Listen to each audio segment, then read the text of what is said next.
Hello दोस्तों, तो बढ़ते हैं इस सीरीज के 6th एपिसोड की तरफ। एपिसोड की शुरुआत में हम देखते हैं जब जियाओ जियाओ की सुबह आंख खुली तो फीजेंग उसके पास नहीं होता, बल्कि वो बाहर सनराइज को एंजॉय कर रहा था। उसने इसे भी अपने पास बुला लिया कि जल्दी से बाहर आओ। जब जियाओ जियाओ उसके पास जाती है तो थोड़ी सी ठंड थी, इसलिए उसने इसे कंबल लेकर उड़ा दिया। इसके बाद दोनों ही इन प्यारे मोमेंट्स को एंजॉय करते हैं। कभी फीजेंग इसकी पिक्चर्स ले रहा होता है तो कभी जियाओ जियाओ उसकी। इसी दौरान फीजेंग ऊंची आवाज में बोला कि आज हमारी नई जिंदगी का पहला दिन है, और फिर जियाओ जियाओ से कहता है कि तुम मेरे घर में क्यों नहीं रह लेती, मैं तुमसे रेंट लूंगा। वो पूछने लगी कि कितना रेंट लोगे, तो ये कहता है कि तुम फिक्र नहीं करो, तुम्हें मैं 50% डिस्काउंट पर दे दूंगा। जो सुनकर वो भी हंसने लगी। नेक्स्ट सीन में फीजेंग उसे अपने घर ले आया था। यहाँ के रूम्स तो किंग साइज थे, इसलिए जियाओ जियाओ एम्बैरस होती है कि मेरे पास इतना ज्यादा रेंट तो नहीं कि मैं तुम्हें पे कर सकूं। इस पर वो बोला कि तुम इस बात की फिक्र मत करो, मैं तुम्हें छोटा सा रूम दे दूंगा। मैंने कुछ अरेंजमेंट तो पहले से ही कर रखी है, बाकी तुम अपने अकॉर्डिंग कर लेना।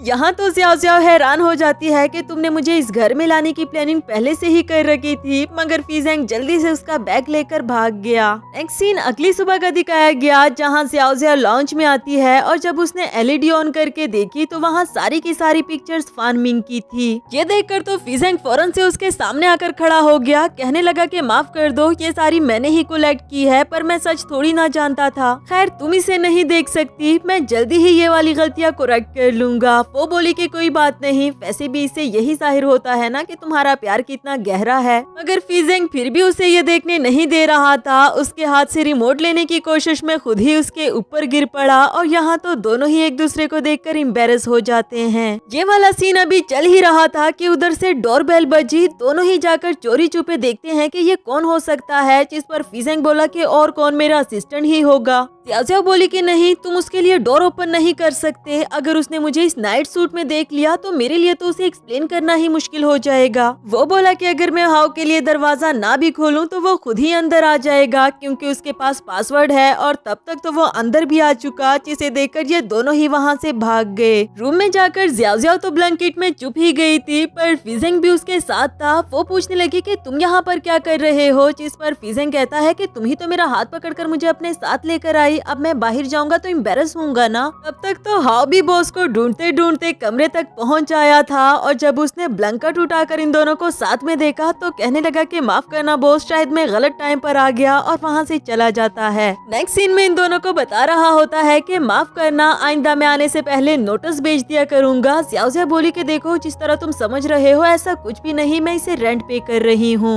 हाउ बोला कि यकीनन आप कर रही होंगी, क्योंकि नॉवेल्स में ऐसा ही होता है। वैसे क्या मुझे आपको अभी से बॉस लेडी कहना चाहिए? अब जियाओ जियाओ को गुस्सा आने लगा। वो फीजेंग से कहती है कि समझाओ इसे। जब फीजेंग भी इसे समझाने लगा कि देखो हम सिर्फ दोस्त ही हैं, तो हाउ बोला कि जी जी बॉस, मैं समझ गया हूँ, अब मुझे चलना चाहिए। मगर जाने से पहले वो एक बार फिर भी इसे बॉस लेडी कहकर भाग गया। जो सुनकर फीजेंग को तो हंसी आ रही थी, क्योंकि वो तो चाहता ही यही था। अगली सुबह जियाओ जियाओ टोंग सोंग की पिक्चर्स को देख रही थी, जिससे उसको रोना आ जाता है, और बारी बारी करके उसने सारी पिक्चर्स डिलीट कर दी। तभी उसे पता चलता है कि टोंग सोंग ने इसे ट्रिक करके वो सारे डॉक्यूमेंट्स ले लिए जो कि इसने फीजेंग के सेफ से चुराए थे। उसी तरफ टोंग सोंग फान मिंग को खुश कर रहा था कि मैं ये घर लेने वाला हूँ, हमारी एक अच्छी सी फैमिली होगी, जबकि वो दिल ही दिल में कहती है कि मैं सिर्फ तुम्हारे साथ अपने मकसद के लिए हूँ, भला तुम्हारे साथ फैमिली कौन बनाने वाला है। तभी उसे जियाओ जियाओ की कॉल आई, और वो उसे बिजनेस की कॉल कहकर साइड पर बात करने के लिए आ गया। जियाओ जियाओ ने उसे मना किया कि खबरदार, अगर तुमने कोई भी इंफॉर्मेशन लीक करके फीजेंग को मुसीबत में डाला तो मुझसे बुरा कोई नहीं होगा।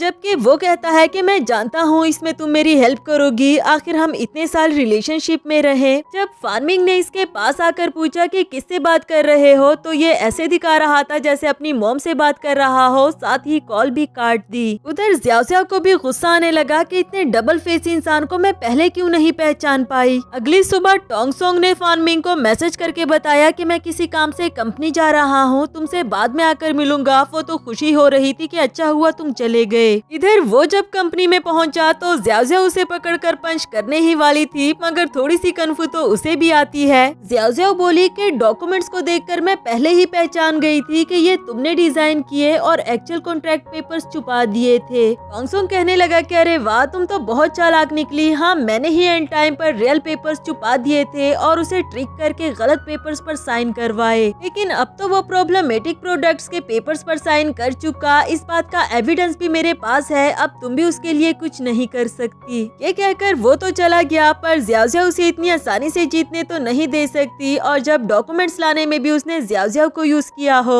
आफ्टर दैट उसने फान मिंग को कॉल की, उसे बताती है कि मैंने हमेशा तुम्हें अपनी अच्छी दोस्त समझा, जिस तरह टोंग सोंग ने मुझे धोखा दिया वो इस तरह तुम्हें भी धोखा दे सकता है क्योंकि वो एक अच्छा इंसान नहीं। फान मिंग बोली कि मैं बहुत अच्छे से जानती हूँ, उसने तुम्हें हर्ट किया, इसके लिए मैं उसे कभी भी माफ नहीं करूँगी, लेकिन फिलहाल मैं उसके साथ सिर्फ इसलिए हूँ क्योंकि उसके पास कंपनी के खिलाफ एविडेंस है, तुम कुछ भी करके इस मामले को संभाल लो, तब तक मैं उसे कुछ नहीं कहती। ज़ियाओ ज़ियाओ भी इस बात से खुश हो गई, कहने लगी कि आज मुझे रियलाइज हो गया कि स्किन तो सिर्फ स्किन होती है, लेकिन असल में हम दोनों की लाइफ बहुत अलग है। नेक्स्ट सीन मीटिंग का दिखाया गया, जहां मिस्टर फेंचिंग सभी शेयर होल्डर्स को बता रहे थे कि प्रॉब्लमेटिक कॉन्ट्रैक्ट पेपर्स पर किसी और ने नहीं बल्कि फी ज़ेंग ने ही साइन किए थे। जैसा कि हमारी कंपनी का रूल है कि अगर सीईओ ने कोई बड़ी गलती कर दी तो उसे एट अ टाइम चेंज कर दिया जाएगा, अब हमें भी इस रूल को फॉलो करना होगा। फी ज़ेंग तो ऐसे चिल होकर बैठा हुआ था जैसे उसे पता ही ना हो कि मीटिंग में क्या बात चल रही है। कहने लगा कि इतना शोर किस बात का, बस सीधा सीधा वो लोग अपने हाथ खड़ा करें जो नहीं चाहते कि मैं अपनी पोजीशन छोड़ दूं। जो सुनकर आधे से ज्यादा शेयर होल्डर्स ने अपने हाथ खड़े कर दिए। अभी वहाँ फान मिंग भी ज़ियाओ ज़ियाओ के रूप में पहुँच जाती है, उसने भी अपना हाथ खड़ा कर दिया क्योंकि वो पब्लिक के सामने फी ज़ेंग की फियोंसी होने के साथ साथ इस कंपनी का हिस्सा भी तो थी। उसी तरफ से हाओ भी एक नए सच के साथ हाजिर हो गया कि जिन कॉन्ट्रैक्ट पेपर्स पर मिस्टर फी ज़ेंग साइन करने वाले थे वो ये रहे, एंड टाइम पर इसे बदल दिए गए थे। फी ज़ेंग पहले तो सब कुछ खामोशी से सुनता रहा, फिर उठते हुए कहने लगा कि अब तो आप सब जान ही चुके होंगे कि मेरे पीठ पीछे कितना मेस क्रिएट हो चुका था, लेकिन आप सब फिक्र नहीं करें, हमारे बीच में ये जो गद्दार है मैं जल्दी ही इसका चेहरा सबके सामने ले आऊंगा। जबकि दिल ही दिल में तो वो इन दोनों को बहुत अच्छे से पहचानता था। साथ में ये धमकी भी दे दी कि ये जिसने भी किया है सजा उसकी सोच से भी ज्यादा होगी। फिर ज़ियाओ ज़ियाओ को लेकर वहाँ से चला गया। इस बात पर मिस्टर फेंचिंग को भी काफी ज्यादा गुस्सा आ रहा था। नेक्स्ट सीन में वो टोंग सोंग पर गुस्सा करते हुए कहता है कि एक काम भी तुमसे ठीक से नहीं हो सका और चले हो तुम फान मिंग से शादी करने के लिए। ये बात बहुत अच्छे से जान लो कि अगर तुम्हारे यही हाल रहे ना तो मैं कभी भी फान मिंग से तुम्हारी शादी नहीं करवाऊंगा। जिस पर वो स्माइल करते हुए बोला कि आप फिक्र नहीं करें, अभी भी हमारे पास एक रास्ता है और इसमें रियल फान मिंग हमारी मदद जरूर करेगी। नेक्स्ट सीन में ज़ियाओ ज़ियाओ और फी ज़ेंग को साथ में दिखाया गया, जहां वो इससे कहता है कि आज सबके सामने तुम्हें फान मिंग बनने की जरूरत नहीं थी क्योंकि मैं हमेशा सिर्फ तुम्हें तुम्हारे रूप में देखना चाहता हूँ। वो बोली कि आज मैं फान मिंग इसलिए नहीं बनी थी क्योंकि मैं उसकी सब्स्टिट्यूट हूँ, बल्कि इसलिए बनी क्योंकि मैं टोंग सोंग को उसके इरादों में कामयाब होने नहीं देना चाहती। आफ्टर दैट फी ज़ेंग ने पूछा कि क्या एक बार फिर से तुम मुझ पर ट्रस्ट करने के लिए तैयार हो। जब ज़ियाओ ज़ियाओ ने हाँ कहा तो वो कहता है कि पीछे मुड़ो। उसकी बात मानकर ज़ियाओ ज़ियाओ पलट गई और तभी फी ज़ेंग फेक स्नोफॉल करता है जिसमें उसका असिस्टेंट भी उसका साथ दे रहा था।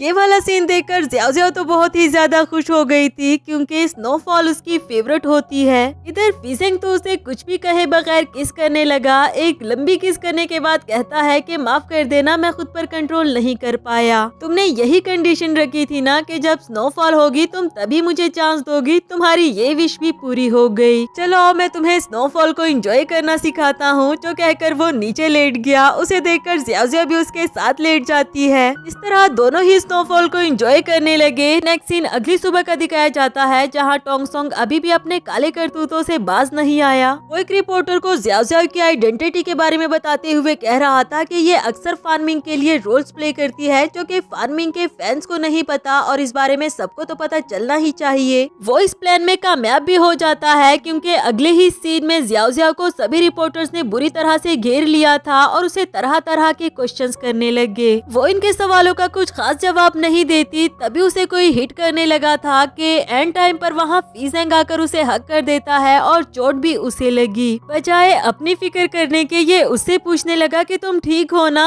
यहाँ तो ज़ियाओ ज़ियाओ का दिल भी उसके लिए पिघल जाता है और फी ज़ेंग उसे अपने साथ लेकर वहाँ से चला गया। नेक्स्ट सीन में ज़ियाओ ज़ियाओ रूम से बाहर खड़ी थी। हाओ अंदर से आते हुए बोला कि बॉस अंदर अपने जख्म पर मरहम लगा रहे हैं। जो कहकर वो चला गया। इधर इसकी अंदर जाने की हिम्मत तो नहीं हो पा रही, लेकिन वही बाहर खड़े हुए कहती है कि फी ज़ेंग अभी जब तुम्हें चोट लगी ना तो मैं मुसलसल तुम्हारे बारे में ही सोचती रही, पता नहीं क्यों हूँ, पर तुम 1 मिनट के लिए भी मेरे दिमाग से नहीं निकले। ऐसा मेरे साथ पहले कभी भी नहीं हुआ। मैं नहीं जानती कि ये किस तरह के इमोशंस थे, बस मुझे जो फील हुआ वो मैंने तुम्हें बता दिया। क्या तुम मुझे सुन रहे हो? प्लीज कोई तो रिस्पॉन्स करो। ठीक है, अगर तुम रिस्पॉन्स नहीं कर रहे तो यूँ समझो जैसे मैंने कुछ कहा ही नहीं। ये कहकर वो जाने ही लगी थी कि तभी अचानक से फीजेंग रूम से बाहर आ गया और कुछ भी कहे बगैर उसे किस कर देता है, क्योंकि वो इसकी बातें सुन सुनकर इमोशनल हो चुका था। चाहे वो इमोशनल था, लेकिन ज़्याओ ज़्याओ तो पूरे होशो हवास में थी। वो भी उसे बैक किस करने लगी, जिसका मतलब तो यही होता है कि वो फीजेंग के साथ एक नई लाइफ स्टार्ट करने के लिए दिलो दिमाग से रेडी थी। नेक्स्ट सीन में ज़्याओ ज़्याओ उसे पूछने लगी कि तुम मुझे कुछ दिखाने वाले थे ना। वो बोला कि हाँ ये रहा, जो कि एक रिकॉर्डिंग मशीन थी। कहने लगा कि तुम्हें याद है ये, जब मेरा सब कुछ खत्म हो गया था, जब मेरे पास जीने की उम्मीद भी नहीं रही, तब तुमने ही मेरी हेल्प की इस रिकॉर्डिंग मशीन के जरिए। क्योंकि सिर्फ मेरी लाइफ में ही अंधेरा नहीं था, बल्कि मेरी आंखों के सामने भी अंधेरा बन चुका था और उस वक्त जिंदगी मेरे लिए सिर्फ तुम्हारी आवाज थी। तुम्हारे जाने के बाद जब मेरी आंखें वापस आ गई, तब भी मैं सिर्फ तुम्हारी इन रिकॉर्डिंग्स को ही सुनता रहा, क्योंकि ये मेरे लिए सबसे ज्यादा स्पेशल थी। काफी सारी इस तरह की इमोशनल बातें करने के बाद वो ज़्याओ ज़्याओ से पूछता है कि क्या तुम मेरी गर्लफ्रेंड बनोगी, जिस पर ज़्याओ ज़्याओ भी उसे हाँ कह देती है और खुशी के मारे उसने इसे हक कर दिया, क्योंकि आखिरकार उसे वो लड़की मिल चुकी जिसे वो सारी जिंदगी ढूंढता रहा और अब से उसकी नई लाइफ की शुरुआत हुई। कहने लगा कि तुम्हें फायर क्रैकर्स पसंद है ना, ये सब तुम्हारे लिए। और कहते साथ ही वहाँ पर बहुत सारे फायर क्रैकर्स नजर आते हैं। इसे देखकर ज़्याओ ज़्याओ भी बहुत ज्यादा खुश हो गई, उसे अप्रिशिएट करती है और दोनों ही इस सीन को एंजॉय करने लगे। नेक्स्ट सीन अगली सुबह का दिखाया गया, जहां फानमिंग ने अपने फोन में देखा कि रात को रिपोर्टर्स ने ज़्याओ ज़्याओ को बुली किया था, तो उसे गुस्सा आ जाता है कि टोंगसोंग, मैंने मना किया था ना कि ज़्याओ ज़्याओ को कोई भी नुकसान मत पहुंचाना, अब तो मैं तुम्हें नहीं छोड़ूंगी। इसी के साथ हमारा ये वाला एपिसोड भी खत्म हुआ।